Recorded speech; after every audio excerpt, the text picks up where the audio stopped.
Hora da análise com ela, Thaís Herédia. Thaís, boa tarde. O noticiário vindo de Brasília mostra que, pela primeira vez, depois de muito tempo, Congresso e Palácio Planalto estão na mesma página.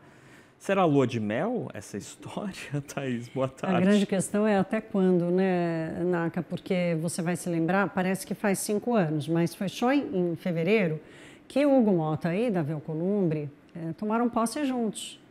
E um pouco antes e logo depois da posse, da chegada deles ao Congresso Nacional, eles fizeram várias viagens com o presidente Lula. Para a China, inclusive, numa comitiva gigantesca. Tinha toda hora, tinha jantar, tinha almoço. A chegada de Gleisi Hoffmann no Palácio do Planalto foi apoiada pelos dois, foi bem recebida pelos dois, ambos dizendo que ela era uma boa articulista política, né? Que o que era acordado com a Gleisi estava seguro, né? Então, assim, o ano começou com uma união muito importante deles. E aí, de repente, a coisa começou a degringolar, veio a crise do INSS, veio a crise do IOF, parecia que ia haver uma ruptura lá, que, na verdade, assim, na prática, houve alguma ruptura, sim, porque o Congresso Nacional derrubou um decreto legislativo depois de 1815 anos, né, disso acontecer. Então, de repente, aquela reunião, aquela união que se formou desde que os dois chegaram ao poder e havia ali uma articulação para encaminhar projetos e tal, não sei o quê, a coisa degringolou e agora, então, em função de... Porque, veja, Naka, não há nenhuma estabilidade política no país para conduzir uma relação sustentável, produtiva do ponto de vista político. Não existe. Assim, o que está levando a essa aproximação para a aprovação do tarifaço, e aí é uma leitura de vários cientistas políticos com quem eu converso, é de que o seguinte, com a radicalização do bolsonarismo na relação com Trump, nas sanções, e o Congresso Nacional que está aqui, é que está ouvindo todo dia do setor produtivo, dizendo, amigo, rápido, resolva rápido. Então tem uma pressão tanto do campo político da maioria da casa, né? O centrão, que é centrão, mas é um centrão mais para a direita, o centrão extremamente pressionado, precisa entregar alguma coisa. Já que eles não conseguem rechaçar o movimento do bolsonarismo, eles vão ter que entregar alguma coisa para os seus apoiadores, porque são eles que estão aqui, né? São eles que estão ouvindo a demanda. Agora, não detectei, Naka, nenhuma construção de um diálogo que vai acontecer a despeito dessa união em função do tarifaço. Na política tudo é possível, então eles podem realmente se reencontrar, né? Mas assim, até poucos dias, a grande leitura era de que, por exemplo, a relação com Fernando Haddad tinha melado, por causa da surpresa do decreto do IOF, de repente aparece um IOF, então ali já não tinha tido mais nenhum diálogo, mas de qualquer forma, o incentivo para aprovar as regras do tarifaço, inclusive com essa moleza aí que o governo quer para tirar os gastos da meta fiscal, ele está dado. Então, assim, se for para botar dinheiro na praça e ajudar quem está perdendo com o tarifaço do Donald Trump, mesmo que seja para rasgar uma regra que o próprio Congresso Nacional rechaçou, eu lembrei disso aqui esses dias, lembra que eu contei que o Congresso não aceitou dar ao governo a discricionalidade de fazer deduções da meta fiscal, e agora vai fazê-lo? Mas eu não consegui identificar ainda nada que tenha dado nó.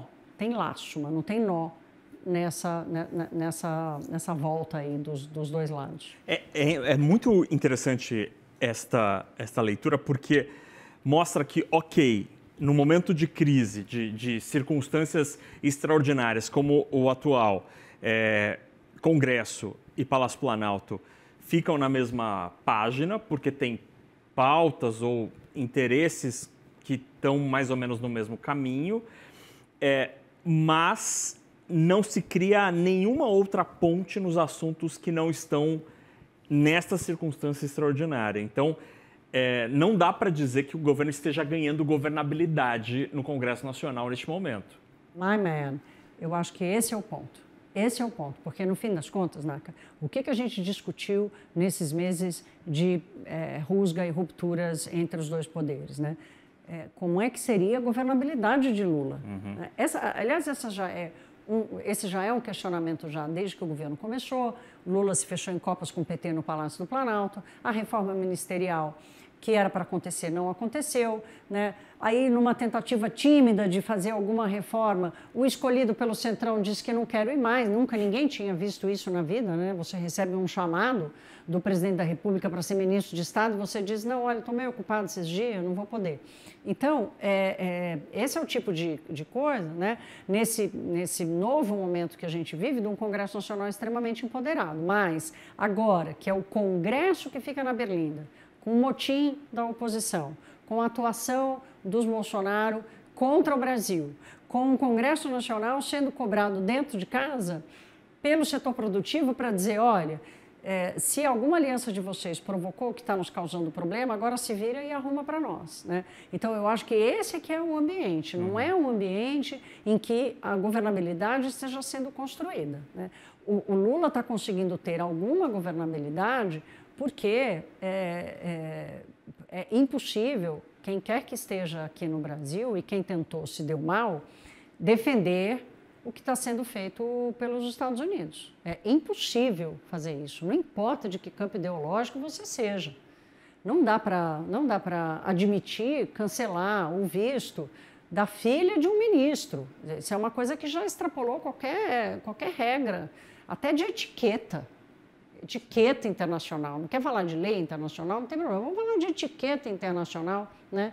De convivência pacífica. Nós não estamos em guerra um país com o outro, né? Como é que alcança a filha de um ministro e tira o visto dela? Então, não dá para defender nem isso, nem a tarifa, nem outras coisas. Então, o Congresso ficou refém de si mesmo. Sim.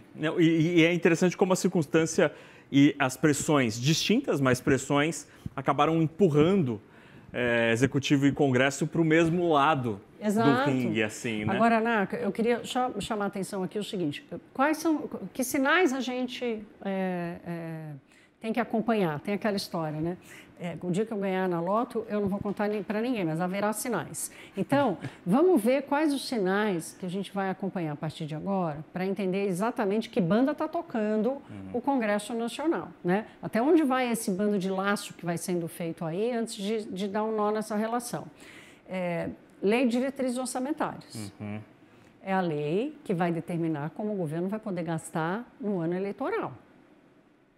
Então, assim, qual é o tamanho da pressão? Até antes do tarifaço, havia ali um esquenta de ressuscitar a ideia de ter um calendário para a execução das emendas. Calendário que já está rodando aí como ideia já faz 2 anos, mas que o governo, com alguma articulação, conseguiu tirar.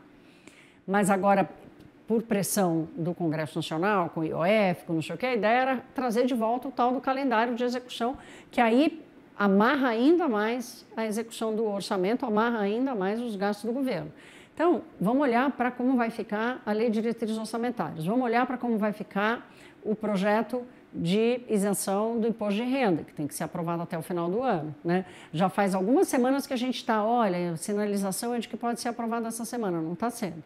Então, Lei de Diretrizes Orçamentárias, imposto de renda, medida provisória que tributa investimentos.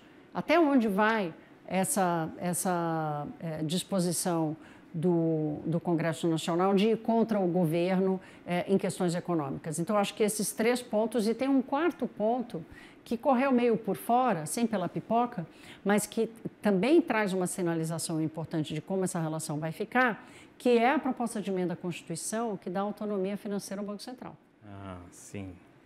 Porque o relator protocolou lá na Comissão de Constituição e Justiça do Senado para avaliar essa PEC. Lembra que a gente falou dela aqui, do discurso do Gabriel Galípolo, de dizendo, olha, o PIX é nosso e tal, não sei o quê, mas deixa eu te explicar, eu preciso ter independência financeira para manter o PIX, né, protegido e bem gerido e tudo mais, né? Então, essa PEC, por exemplo, ela, em algum momento ela vai ser tratada, e essa PEC pode ser uma barganha importante para o Centrão, porque o Palácio do Planalto é contra. A ala política do Palácio do Planalto é contra.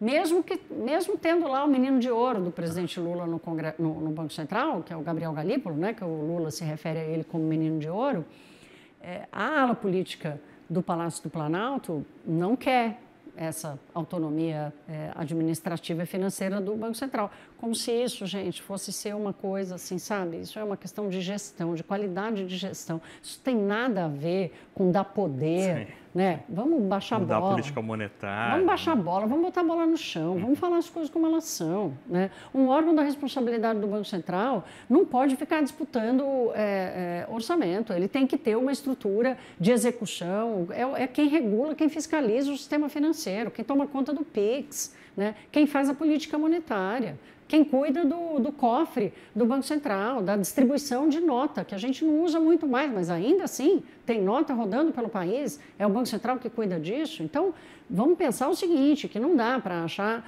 que dar condições de funcionar bem para o Banco Central é dar mais poder a ele. Não é assim que a banda toca. Esse é o discurso da política contra essa PEC. Então, eu chamo a atenção para esses 4 pontos, esses 4 sinais, que vão nos dar muito a dimensão de o quanto essa união de agora, ela está mais ajeitada e mais azeitada, ambos, do que apenas uma coisa circunstancial.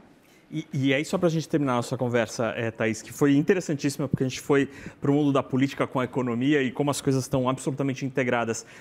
Pensando do ponto de vista da oposição radical, do bolsonarismo, aquela ideia de pautar a anistia me parece que está na 5ª gaveta das prioridades, né? Porque a gente tem toda... Primeiro, se Hugo Motta disse que a prioridade é a reação ao tarifaço, então é a prioridade. Aí, além disso, tem toda essa pauta econômica que alguns desses itens têm prazo, né? E foram prometidos, e o próprio Congresso já se comprometeu. Além disso, tem a história que veio com a denúncia do Felca sobre as redes sociais e a sexualização das crianças. Então, me parece que a hipótese da anistia ir para a pauta diminuiu muito nessa semana, né? Porque assim, né, a liderança do Congresso vai ter que escolher que briga ela quer comprar, né? Porque você imagina o seguinte, se a pressão pela aprovação do tarifaço é por quem está perdendo em função da ação do bolsonarismo, e o Congresso vai agir em favor do bolsonarismo? Porque essa é a leitura, não é a Thaís que está dizendo isso, essa é a leitura, né? Então, vai ter que ser uma escolha estratégica, inclusive do Congresso Nacional, uma escolha estratégica do Congresso Nacional para ter fôlego, pelo menos até o final do ano, para a gente entender como essa agenda vai andar. Essa é Thaís Herédia, que brilha na economia e brilha na política. Thaís, obrigado, bom fim de semana.